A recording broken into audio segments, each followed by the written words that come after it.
Bismillahirrahmanirrahim. Alhamdulillahi Rabbil Alamin. Wassalatu wassalamu ala asyrafil anbiya'i wal mursalin. Nabiyina Muhammadin wa ala alihi wa sahbihi ajma'in. Assalamualaikum warahmatullahi wabarakatuh.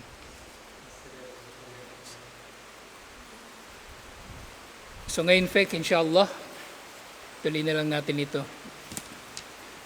Na kahapon, natalakay natin yung mas'alatul rabi'ah, ma yuhramu bil haidi wan nifas, ano yung mga pinagbabawal sa babaeng may buwan ng dalaw at nifas. At gayon din, yun pala, yun yung huling natalakay natin. Ngayon inshallah, al-mas'alatul khamisa, ma yujibuhu al-haid, ano ang mga obligadong gawin ng isang babae na mayroong haid o buwan ng dalaw. So meron ditong tinukoy na 4. Una, yujabu al-gusul. Kapag tumigil ang pagdurugo ay kailangan niya ng maggusul para makabalik sa tahara. Hindi pwedeng wudu lang. Okay? Kung walang tubig, syempre pwede ang tayammum bilang kapalit ng gusul. Pangalawa, al-bulug. Sa yung bulog, sa tinutukoy dito, maaari lang mangyari yung haid o ibig sabihin ng haid ay nangyayari kapag dumating na ang babae sa edad ng pagdadalaga. So yung tinutukoy dito na bulog. Ibig sabihin, ano ibig sabihin dito? Bakit inilagay siya dito sa mga wajib? So yung gusul yung tinukoy dito, di ba? Kapag dumating na ang haid, ibig sabihin wajib na sa kanya ang ilang mga gawaing pagsamba. Kasi dumating na siya sa bulog. Yun yung tinutukoy dito. Pero matatalakay pa natin mamaya. Madagdagan pa natin inshallah. Pangatlo, al-i'tidadu bihi. So dapat ang babae na magkakaroon ng buwan ng dalaw ay makasanayan niya na bilangin ang mga araw nito. Dahil meron ding mga ahkam na may kinalaman dito. Unang-una nga rito yung eddah, yung mga panahon na pagkatapos yung divorce, nahihintayin niya na pagkatapos nito ay kumbaga effective na yung divorce, magkahiwalay na talaga sila at pwede na siya mag-asawa. Okay? At yun ay 3 buwan ng dalaw. At gayon din, mahalaga o mainam yung pagbibilang ng buwan ng dalaw para sa mga tao o babae na mayroong irregular na menstruation. Kumbaga, kasi maaring yung ibang pagdurugo nila ay istihada. So maaring tingnan nyo yung bilang nung ibang mga kamag-anak niya na malalapit, kapatid na babae o pinsan, kung ilan yung average na araw ng kanilang buwan ng dalaw. At pang-4, al-hukmu bi bara'atir rahim fil i'tidadi bil haid.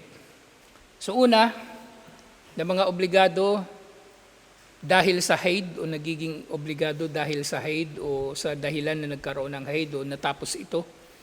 Una, ang gusul. So sinabi ni Propeta Muhammad sallallahu alaihi wasallam, hadith na iniulat ni na Imam al-Bukhari at Imam Muslim, da'is salata qadra al-ayyam allati kunta tahidina fiha thumma magtasili wa salli.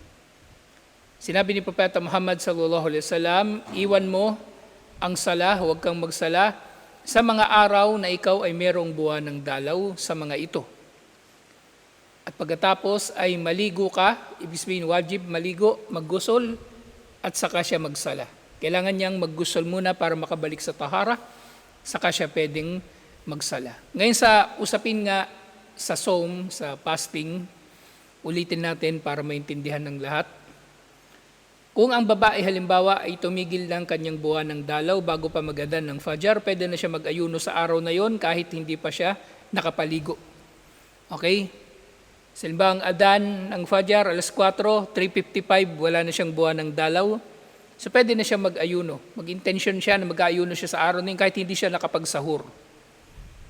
Okay?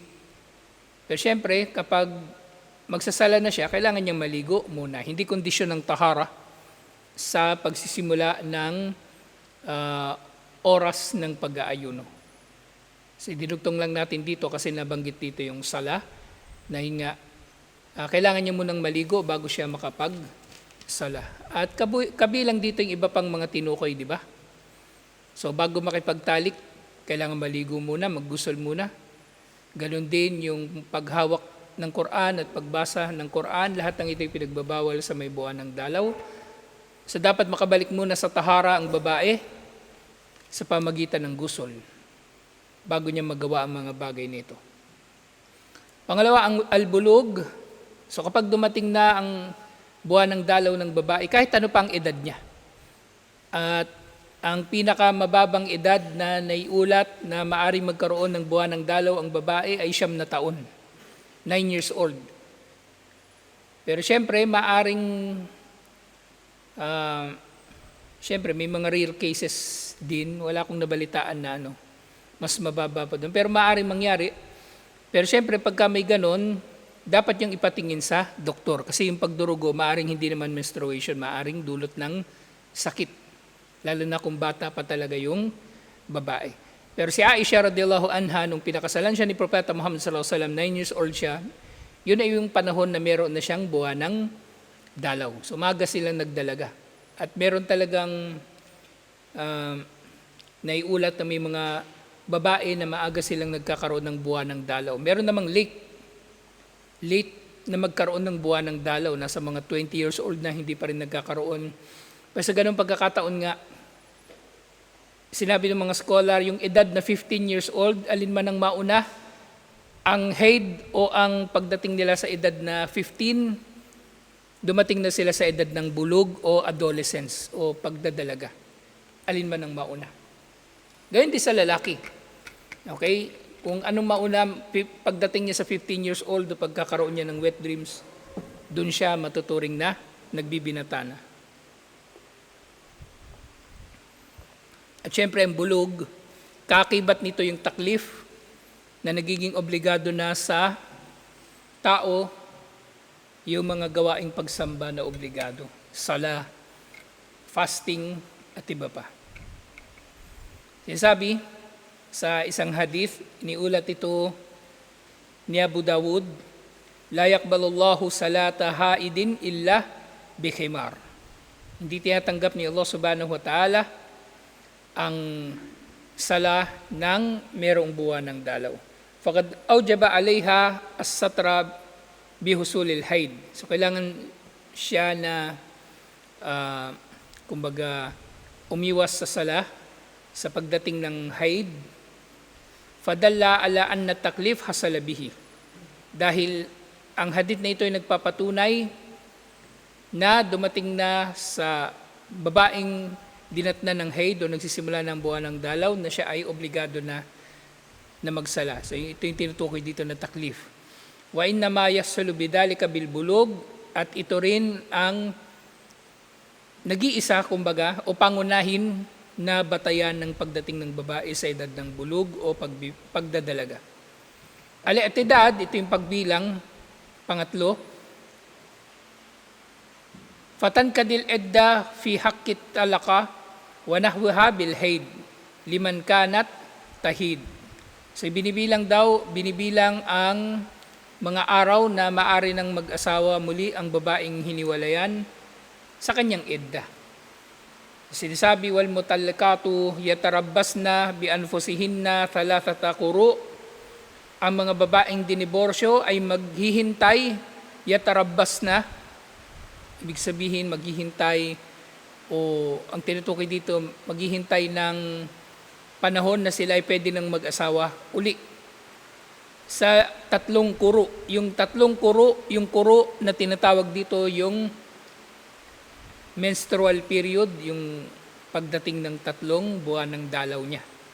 Ya'ni, salatatu hiyad, nang ibig sabihin nito, 3 pagdating ng buwan ng dalaw. Okay? Na kung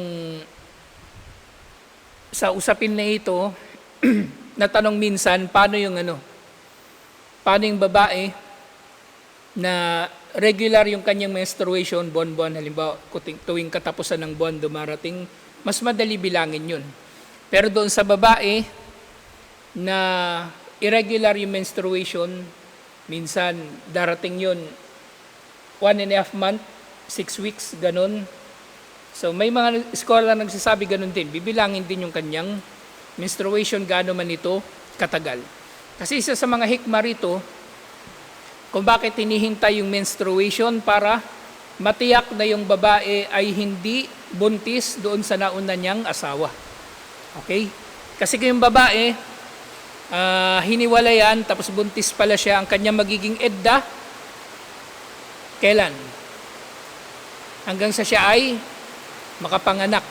Hanggang sa siya ay makapanganak. So yun yung hikma kung bakit binibilang yung kuro o yung buwan ng dalaw ng may haid, alhamdulillah.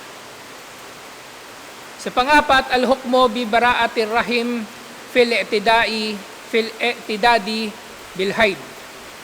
Ang hatol sa pagiging malinis ng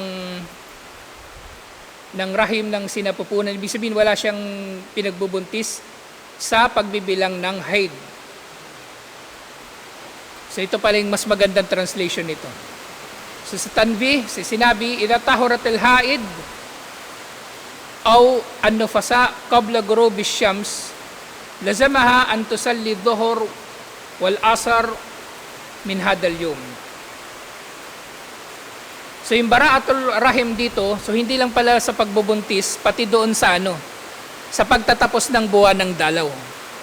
Sa pagtatapos ng buwan ng dalaw. Tinutukoy din pala siya na bara'atul rahim. Ibig sabihin malinis na, natapos na yung kanyang buwan ng dalaw. So kapag naging malinis na o dalisay ang may buwan ng dalaw o yung nagkaroon ng pagdurugo matapos ang panganganak, kapag naging malinis na siya bago ang paglubog ng araw, kailangan niyang magsala ng duhor at ng asar para sa araw na yun. Naintindihan nyo?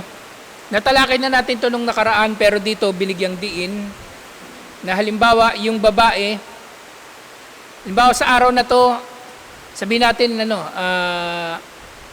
5:30, di ba? Yung adan 5:30.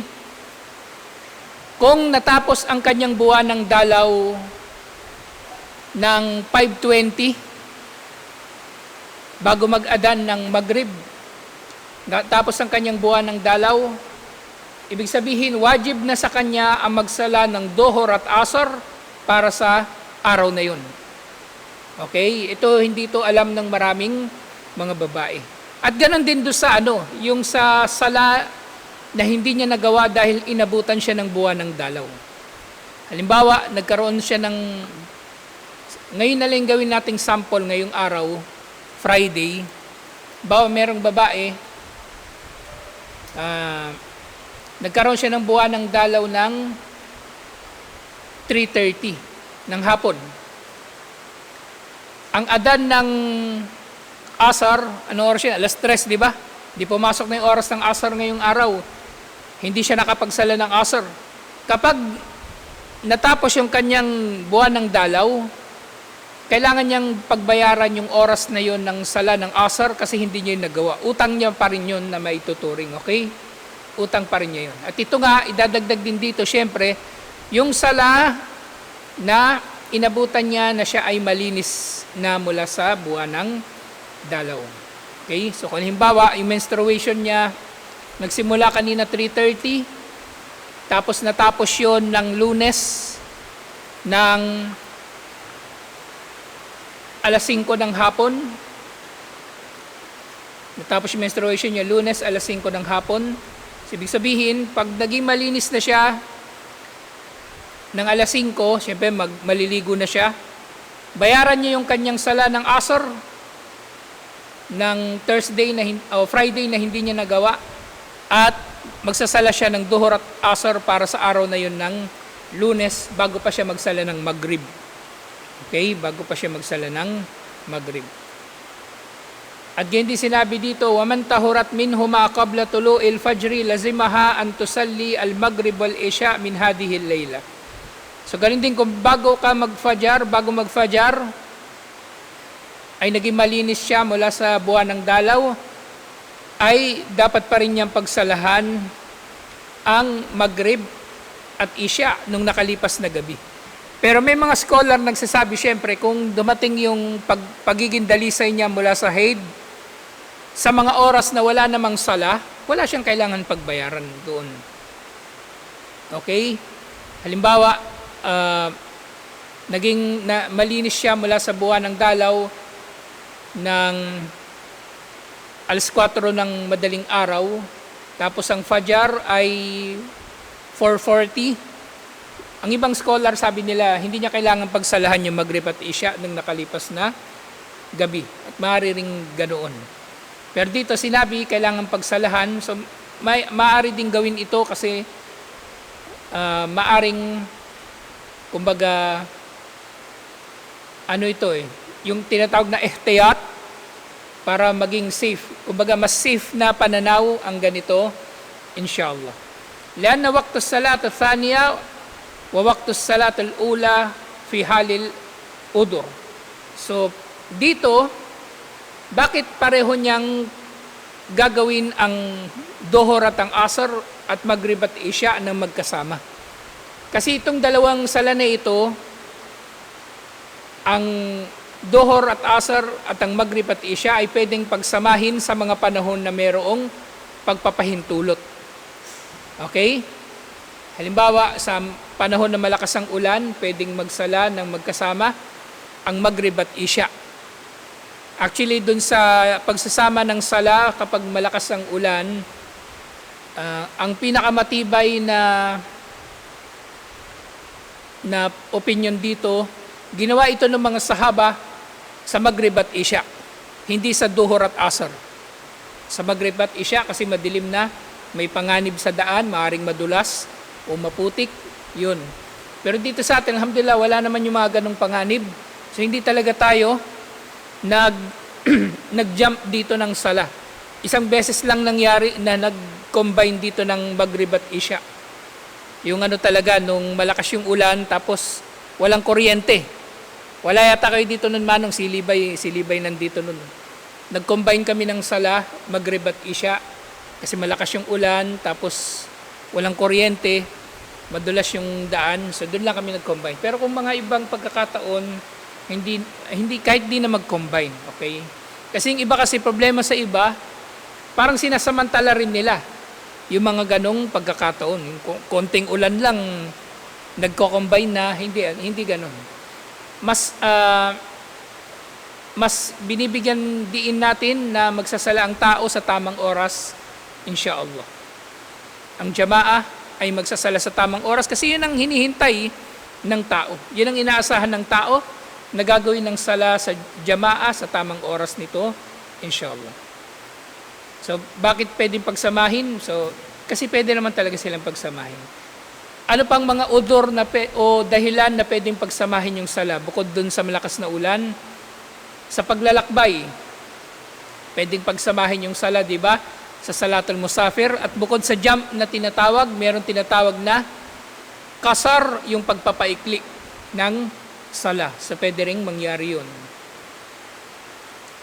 At dito nga sinabi, wabihi qala al-jamhur, Malikun wa Shafi'i wa Ahmad. At ito rin ang naging pananaw ng mas marami sa mga scholar na mas mainam na maging ganito yung sala ng babae na mayroong buwan ng dalaw. Bibilangin niya yung mga sala na hindi niya nagawa dahil sa kanyang buwan ng dalaw, inshallah. Kasi ang unang hahatulan sa tao sa araw na paghukom ay ang kanyang sala. Awal ma yuhasabu bihil abdu yawmal qiyamah salato. Ang unang hahatulan sa mga gawain ng tao sa araw ng paghukom ay ang kanyang sala. At saka na lang titingnan yung iba pang mga gawain. Sa panghuli, ngayong gabi inshallah, tungkol naman sa nifas. Sa nifas, ito yung pagdurugo matapos ang panganganak. Okay? Ngayon meron tanong, paano kung yung babae nanganak na hindi siya dinugo? Paano yung babae na nanganak na hindi siya dinugo? Yung naalala kong sagot doon, nung tinanong ito minsan doon sa amin, kung hindi dinugo yung babae dahil sa panganganak, hindi siya kabilang doon sa nufasa, yung may nifas. Ibig sabihin, tuloy-tuloy pa rin siya magsasala. Tuloy-tuloy pa rin siyang magsasala. Ngayon, kung meron pa bang, naalala ko lang kasi ito bigla pero i-double check ko rin. I-check ko rin kung meron pa bang ibang pananaw tungkol dito. Pero tinutukoy dito na hindi talaga magsasala. Pagkatapos manganak, yung tao o yung babae na dinugo. Pero pag hindi dinugo, maaaring hindi na siya o tumigil sa pagsasala. Tuloy-tuloy pa rin siya. Ngayon kung halimbawang merong mga sala na hindi niya nagawa kasi maaring nawalan siya ng malay o hindi niya nagawa dahil itinatakbo siya sa ospital, di ganun din, babayaran niya na lang inshallah sa panahon na pwede na. Pero ganito yung tungkol sa nifas. Anyway, matatalakay pa natin ito sa susunod kasi double check ko pa yung tungkol dun sa kung paano yung babae na hindi dunugo. Kasi maaaring mangyari yun sa hindi ko lang alam, hindi pa ako nanganganak So, pwedeng mangyari sa, siguro, yung cesarean ba dinudugo? Meron din, O yun, normal, magdudugo talaga. Pero bali, check ko rin, inshallah. Basta, inshallah, maaalala ko next week para malinaw natin. Basta meron kasing pagkakataon daw talaga na hindi dinudugo yung nanganganak. So, hindi siya kabilang sa nufasa. Pero check pa natin, inshallah. So, yung nifas, akalun nifas wa aktaro, ang pinakamaikling panahon ng nifas o pinakamahaba. Lahad dali akallin nifas. Wala raw limit kung anong pinakakaunting araw ng nifas. So, yung pagdurugo, pwedeng isang araw lang, pwedeng ilang oras lang. Pagkapanganak niya, maya-maya, wala na, titigil na. So, maaaring mangyari yun. Li'annahu lam yarud fihi tahdid. Dahil walang nababanggit na anuman mula sa Quran, Sunnah o sa mga sinabi ng mga doktor. Kasi ito medical na issue na ito. So yung sinasabi ng doktor ay meron ding timbang sa pag-aaral ng fiqh. Okay?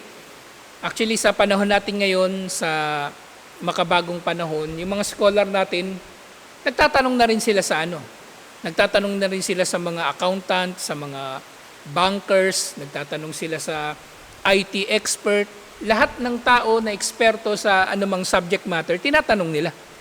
Lalo na yung mga makabagong issue. At itong usapin na ito, nifas, so yung mga doktor ang tinatanong ng mga scholar dito. Kaya yun nga, naalala ko yung lecture doon na yung maaaring merong babae talaga na hindi dinugo nang siya ay nanganak. So ito nga, faraja'a fihi ilal wujud, ang bagay na ito ay hahatulan sa pamagitan ng wujud. Yung wujud, ibig sabihin pag-iral o pagkakaroon ng pagdurugo. Kapag meron, ibig sabihin, yun ay nifas. At kapag tumigil, ibig sabihin tumigil na yung nifas. Wakad wujida kalilan, wakathiran. At nangyari na may mga babae na dinugo ng matagal o sandali lang. Waktaruhu arbauna yawman, pero ang natutukoy sa mga hadith, ang pinakamahabang panahon na ang babae ay merong nifas o pagdurugo matapos ang panganganak, yung postpartum bleeding o postnatal bleeding, 40 days ang pinaka mahaba. Na ibig sabihin, ang ano pa mang pagdurugo matapos ang 40 days, ito itinuturing na istihada. Istihada, pagdurugo ng mga ugat na dumadaan doon sa dinadaanan din ng nifas at haid. Na yun naman yung matatalakay natin next week, yung istihada, inshallah. Kasi dapat madistinguish ito ng tao, ng babae lalo na kung ang dugo ba niya ay dugo ng haid o nifas o dugo ng istihada. Kasi magkakaiba ito ng ahkam. Ang nifas sa haid, bawal magsala.